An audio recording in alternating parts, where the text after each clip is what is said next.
નમસ્કાર વિદ્યાર્થી મિત્રો, વેદા ક્લાસ યુટ્યુબ ચેનલ પર આપનું સ્વાગત છે. મિત્રો, આજે આપણે ગુજરાતી વિષય પ્રથમ સત્ર ધોરણ 8 એક જ દે ચિનગારી કાવ્યનો ભાવાર્થ સમજવા માટે પ્રયત્ન કરશું. મિત્રો, જો તમે હજુ સુધી અમારી વેદા ક્લાસ યુટ્યુબ ચેનલને સબસ્ક્રાઈબ કરી નથી તો અહીંયા નીચે સબસ્ક્રાઈબનું બટન દેખાતું હશે. અમારી ચેનલને સબસ્ક્રાઈબ કરજો. ચાલો હવે કાવ્યનો ભાવાર્થ જોઈએ. મિત્રો, આપણા કાવ્યનું નામ છે એક જ દે ચિનગારી, જેનો સાહિત્ય પ્રકાર છે પ્રાર્થના ગીત.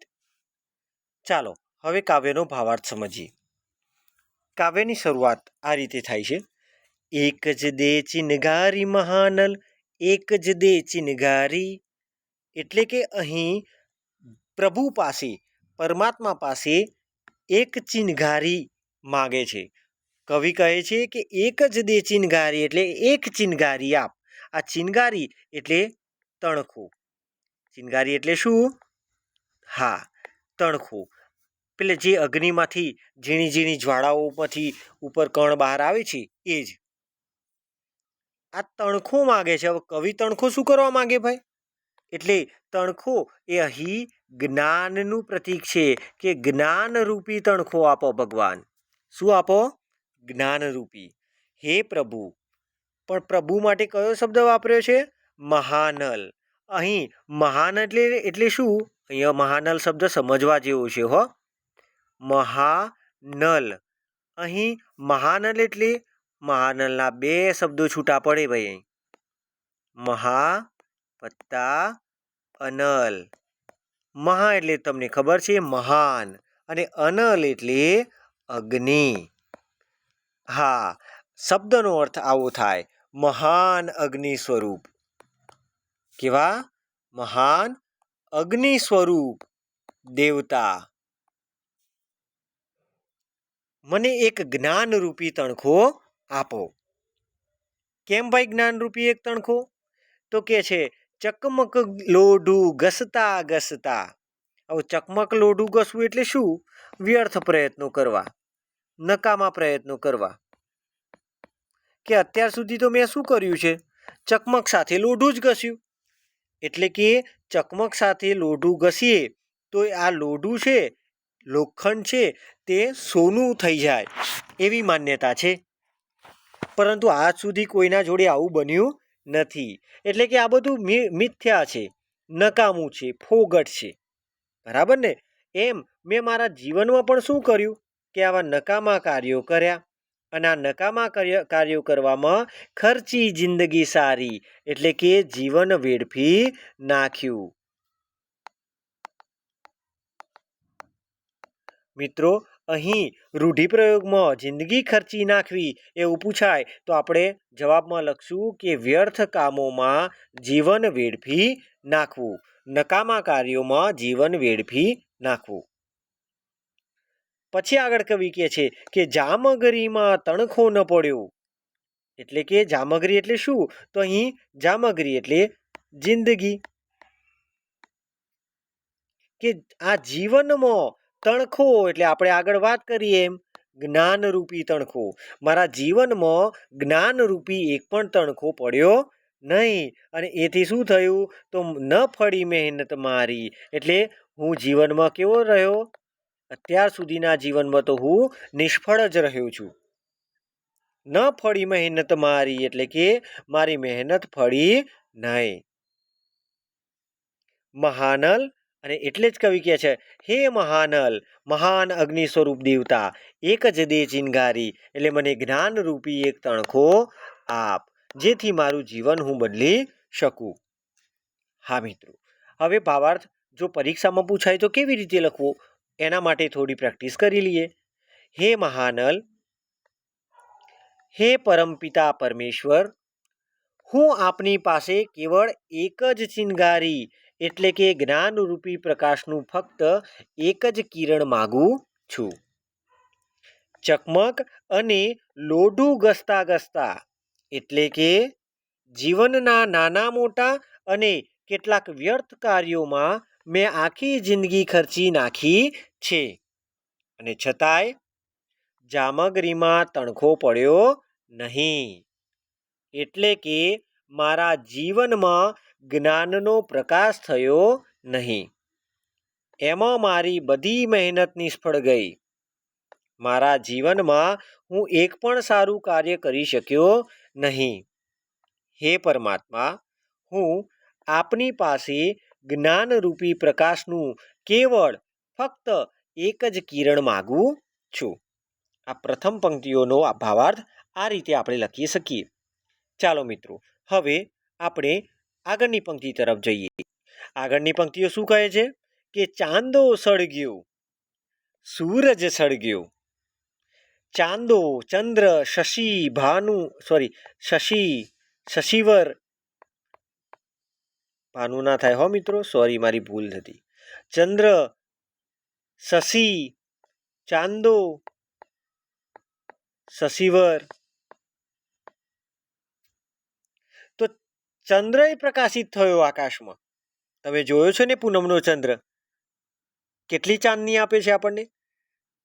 હા, રસ્તા ઉપર જઈએ તો લાઇટની પણ જરૂર ના પડે એટલું અજવાળું આપે છે.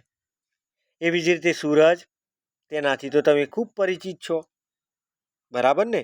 તો ચાંદો પણ સળગી ગયો, સૂરજ પણ સળગ્યો. આ સળગ્યો એટલે શું? પ્રકાશિત થઈ ગયો. કે ચાંદો પણ પ્રકાશિત થઈ ગયો, સૂરજ પણ પ્રકાશિત થઈ ગયો, અને સળગી આભ અટારી સમગ્ર આકાશ, સમગ્ર નક્ષત્ર એ ઝળહળી ઉઠ્યું છે. શું થયું છે? ઝળહળી ઉઠ્યું. પણ ના સળગી, પણ શું ના સળગ્યું? ના સળગી એક સગડી મારી.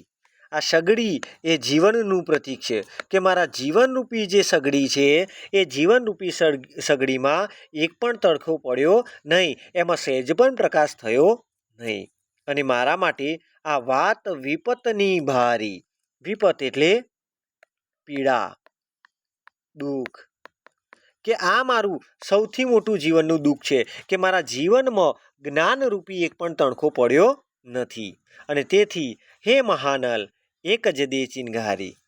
ચાલો હવે આપણે પરીક્ષાર્થી પણ છીએ, તો પરીક્ષાની પણ કેટલીક તૈયારી આગળ કરીએ. મિત્રો, મારો આ વિડીયો ગમતો હોય તો લાઈક અવશ્ય કરજો, તમારા મિત્રોને શેર પણ કરજો. આગળ કહે છે કે આકાશમાં ચાંદો અને સૂરજ પ્રકાશિત થઈ ગયા, અને સાથે સાથે તારાઓના અજવાળાથી આખું આકાશ પણ ઝળહળી ઉઠ્યું છે. ફક્ત મારા જીવનરૂપી સગડીમાં જ પ્રકાશ થયો નહીં. મારા માટે આ બહુ પીડાદાયક છે. હે પરમાત્મા, હું આપની પાસે ફક્ત જ્ઞાનનું એક જ બિંદુ માંગુ છું. મિત્રો, તમને આ કાવ્યમાં સરસ મજા પડતી હશે, સાચું ને? આગળની પંક્તિઓમાં કવિ કહે છે ઠંડીમાં મુજ કાયા થથરી. તો તમે એમ કહેશો કે સાહેબ ઠંડીમાં તો મારી પણ કાયા થથરે છે, અમે પણ ધ્રુજીએ છીએ. અહીં કાયા એટલે સમાનાર્થી શબ્દ છે શરીર, બીજો શબ્દ છે દિલ. તો ઠંડીમાં મુજ કાયા થથરી. આ ઠંડી શેનું પ્રતીક છે ભાઈ? હા, મુશ્કેલી, તકલીફ. જ્યારે જ્યારે તકલીફ આવે છે, જ્યારે જ્યારે મુશ્કેલી આવે છે, ત્યારે હું ડરી જાઉં છું અને બીકના લીધે મારી આખી કાયા થથરે છે. ખૂટી ધીરજ મારી. હવે તો મારામાં ધીરજ પણ રહી નથી. અને એટલે હે વિશ્વાનલ, વિશ્વમાં અગ્નિ સ્વરૂપ દેવતા, હું અધિક ન માગું. અધિક માંગતો નથી. અધિક એટલે વધુ, વધારે. હું વધારે તમારી પાસે કશું માંગતો નથી. માગું એક ચિનગારી. હું તો ફક્ત જ્ઞાનરૂપી એક ચિનગારી માગું છું. મહાનલ, એક જ દે ચિનગારી. એટલે હે અગ્નિ સ્વરૂપ દેવતા, મને જ્ઞાનરૂપી એક તણખો આપ. મિત્રો, તમને એમ થાય કે જ્ઞાનનો એક તણખો જીવન શું બદલી શકે? તો એક તણખો પણ ઘણું બધું કરી શકે. માની લો કે તમારા ખેતરમાં ઘઉં વાઢેલા પડ્યા છે અને એમાં એક તણખો અગ્નિનો પડી જાય તો? માની લો કે પેટ્રોલ પંપમાં પેટ્રોલમાં એક અગ્નિનો તણખો પડી ગયો તો? તમારા ઘરમાં ગેસ લીકેજ છે અને ક્યાંક એક તણખો જ થતો હોય તો એ કેટલું મોટું સ્વરૂપ લઈ શકે? આ તો સામાન્ય તણખો છે. અને કવિ તો અહીં આપણને જ્ઞાનરૂપી તણખાની વાત કરે છે. જો મિત્રો જ્ઞાનનો એક તણખો આપણા જીવનમાં પડી જાય તો આપણું જીવન ધન્ય બની જાય, આખું જીવન આપણે બદલી શકીએ. બરાબર ને? ચાલો હવે આગળ. ઠંડીમાં હું ધ્રુજી ઉઠું છું. ઠંડીમાં શું થાય છે? હું ધ્રુજી ઉઠું છું. અનેક પ્રકારની મુશ્કેલીઓ અને દુઃખ મને ડરાવી જાય છે. હવે મારી ધીરજ પણ ખૂટી ગઈ છે. હવે મારી ધીરજ પણ ખૂટી ગઈ છે. હે વિશ્વાનલ, હું આપની પાસે વધારે કશું જ માંગતો નથી. ફક્ત જ્ઞાનની એક ચિનગારી માત્ર માગું છું. જે ચિનગારી મારા સમગ્ર જીવનમાં જ્ઞાનનો પ્રકાશ કરાવી દેશે. મિત્રો, ચાલો અહીંયા આપણું કાવ્ય પૂરું થાય છે. હવે આપણે ફરીથી આના સ્વાધ્યાય સાથે મળીશું. તમે અમારી ચેનલ સાથે બન્યા રહેજો. મિત્રો, અમારા વિડીયોને લાઈક કરવાનું ભૂલશો નહીં. અને જો અગાઉ અમારી ચેનલને સબસ્ક્રાઈબ કરી નથી તો મિત્રો ચોક્કસથી સબસ્ક્રાઈબ કરજો. ચોક્કસથી તમને મહત્ત્વના અને જીવન ઉપયોગી તેમજ પરીક્ષામાં ઉપયોગી મુદ્દાઓનું જ્ઞાન મળતું રહેશે. અમારી વેદા ક્લાસ યુટ્યુબ ચેનલને સબસ્ક્રાઈબ અવશ્ય કરશો અને કરાવશો. ચાલો મિત્રો, ફરી મળીશું. જય હિન્દ, જય ભારત.